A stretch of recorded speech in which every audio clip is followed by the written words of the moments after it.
Beat the Monday blues in 60 seconds by Xplore IT Corp and I am Sathish Chandran. ஒரு 1 month முன்னாடி என்னோட friend விகாஸும் அவரோட ஃபேமிலியும் குருவாயூருக்கு ஒரு டெம்பிள் விசிட் போனாங்க. குருவாயூரில் உங்களுக்கே தெரியும், அங்கே எலிஃபென்ட்ஸ் எல்லாம் ரொம்ப ஃபேமஸ். விகாஸ் அண்ட் ஃபேமிலி அங்கே உள்ளே போய் சாமி தரிசனம் எல்லாம் முடிச்சு வெளியே வரும்போது ஒரு மிகப்பெரிய ஒரு யானை, அவ்வளோ ஒரு மெஜஸ்டிக்கான ஒரு யானை அங்கே நின்றுருந்தது. ஆனால் அவர் கீழே பார்க்கும்போது ஒரு கயிறில் மட்டும் கட்டி வச்சுருந்தாங்க. என்னடா இந்த யானை அது காலை கொஞ்சம் நவுத்தனா கூட அந்த கயிறு உடஞ்சிருமே, இதுக்கு இப்படி கட்டி வச்சிருக்காங்கன்னு ரொம்ப கியூரியஸா அந்த யானை பாகான்ட்ட போய் அவர் கேட்டார்.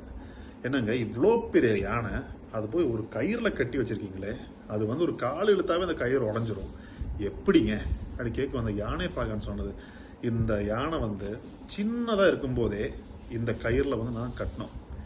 அப்போ அந்த கயிறு ரொம்ப போதுமானதா இருந்தது. ஆனா இப்ப அந்த யானை நினைச்சா அந்த கயிறு ஒண்ணுமே இல்லை, அது இழுத்துட்டு போனா முடிஞ்சது. ஆனா அந்த சின்ன வயசுல இருந்து அதோட மனசுல விதைச்ச விதை, அந்த கயிறு உன்னால முடியாது, உடைக்க முடியாதுன்னு நாங்க கொடுத்த அந்த ஒரு விதை இப்ப வரைக்கும் நடந்துட்டு இருக்கு.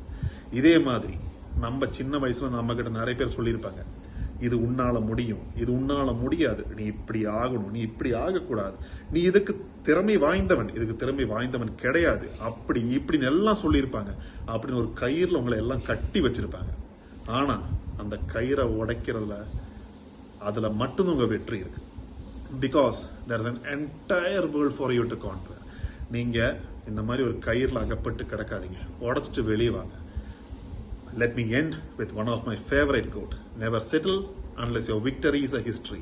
I repeat, never settle unless your victory is a history.